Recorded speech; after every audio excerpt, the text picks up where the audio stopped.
Assalamualaikum warahmatullahi wabarakatuh. Kembali bertemu dengan John Molekul Channel. Salam sehat untuk kita semua. Baiklah teman-teman, kali ini saya ingin berbagi tentang fitur canggih pada Honda New HR-V. Fitur canggih dari Honda tersebut dinamakan Honda Sensing.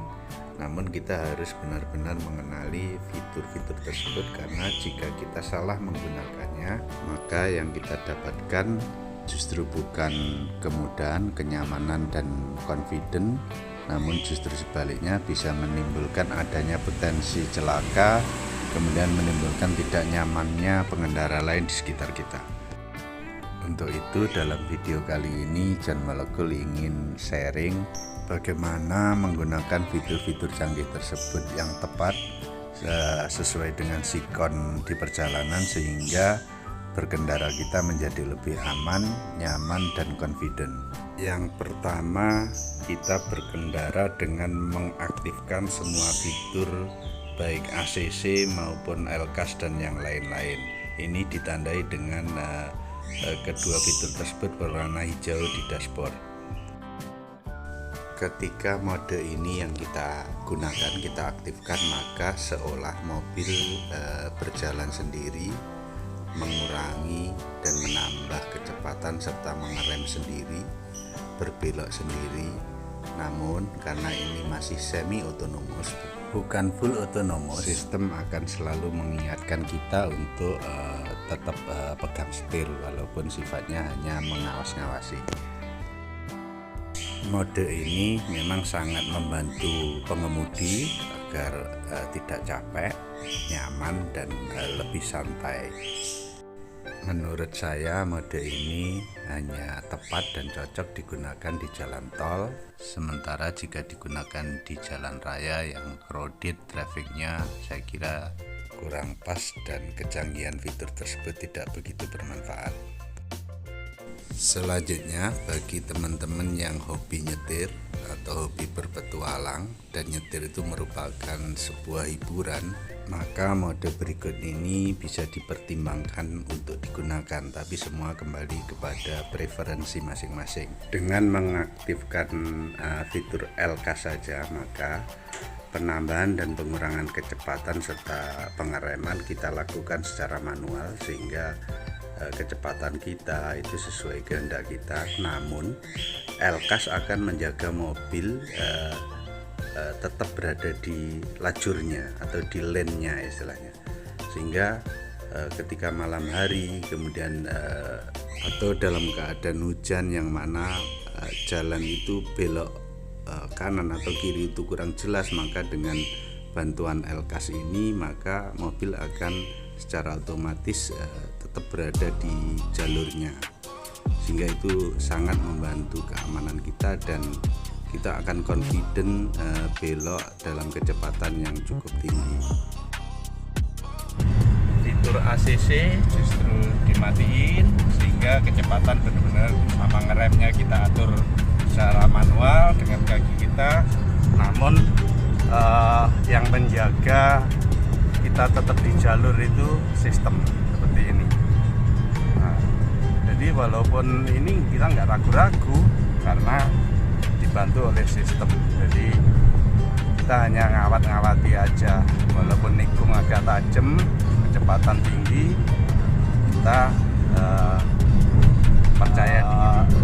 Untuk teman-teman yang biasa melaju di Trans Jawa ya, terutama daerah Semarang ke selatan sampai Salatiga, itu bisa merasakan kalau kita pakai kendaraan yang belum pakai semi otonomous seperti ini, maka ketika belok seperti ini ya kayak depan ini, kita mengurangi kecepatannya banyak. Tapi kalau pakai ini kita aman saja, tetap nggak kita kurangi kecepatannya pun, lihat gitu, aman. Kita percaya diri karena sistem yang mengendalikan, tangan kita hanya sifatnya ngawas-ngawasi. Tanpa LCAS biasanya cenderung kita mengurangi kecepatannya pada belokan itu lumayan banyak karena pandangan malam hari kan. Tapi begitu pakai LCAS percepatan tersebut dalam keadaan belok kita aman aja, karena saya menilai sistem ini ngambil beloknya itu halus, jadi nggak kasar, aman menurut saya. Untuk membuktikannya, mari kita lihat kendaraan di depan itu dengan kecepatan sekitar 100 km per jam belok kanan, dia cenderung ngambilnya terlalu ke kiri kan, mendekati garis tengah itu. Sementara mobil dengan L-Class ini, maka dia tetap terjaga walaupun belok kanan, tetap di tengah-tengah lajurnya. Selanjutnya yang tidak kalah penting yaitu selalu gunakan braking atau sign ketika Anda pindah jalur. Di samping demi keamanan juga agar sistem tidak menarik atau menggandoli ketika kita pindah jalur baik dari kanan ke kiri maupun dari kiri.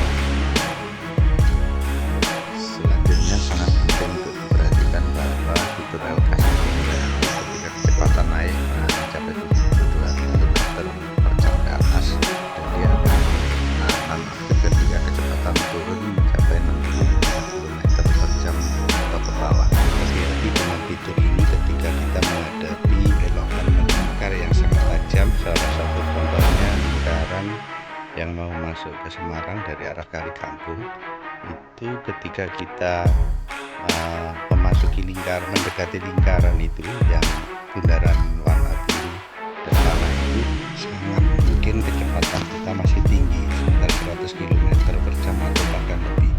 Tapi ketika kita memasuki bundaran yang warna merah itu, yang mana lingkarannya tajam seperti itu, maka sangat mungkin kecepatan kita akan turun sampai menyentuh 65 km per jam atau di bawahnya.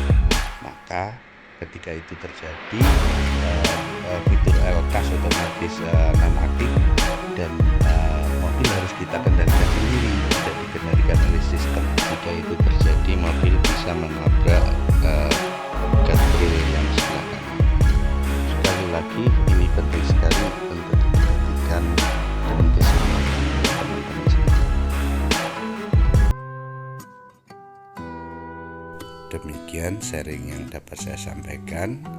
Video ini saya buat semata-mata bertujuan untuk keselamatan kita semua dan agar kita terhindar dari adanya potensi kecelakaan. Karena ketika fitur canggih dari mobil apapun, nggak hanya Honda ya, mobil apapun, tapi kalau fitur canggih itu tidak kita pahami dengan baik dan ada kesalahan dalam penggunaannya, maka akibatnya bisa sangat fatal. Sehingga faktor SDM atau driver tetap menjadi kunci dari terciptanya keselamatan berkendara. Demikian, semoga bermanfaat. Terima kasih. Wassalamualaikum warahmatullahi wabarakatuh.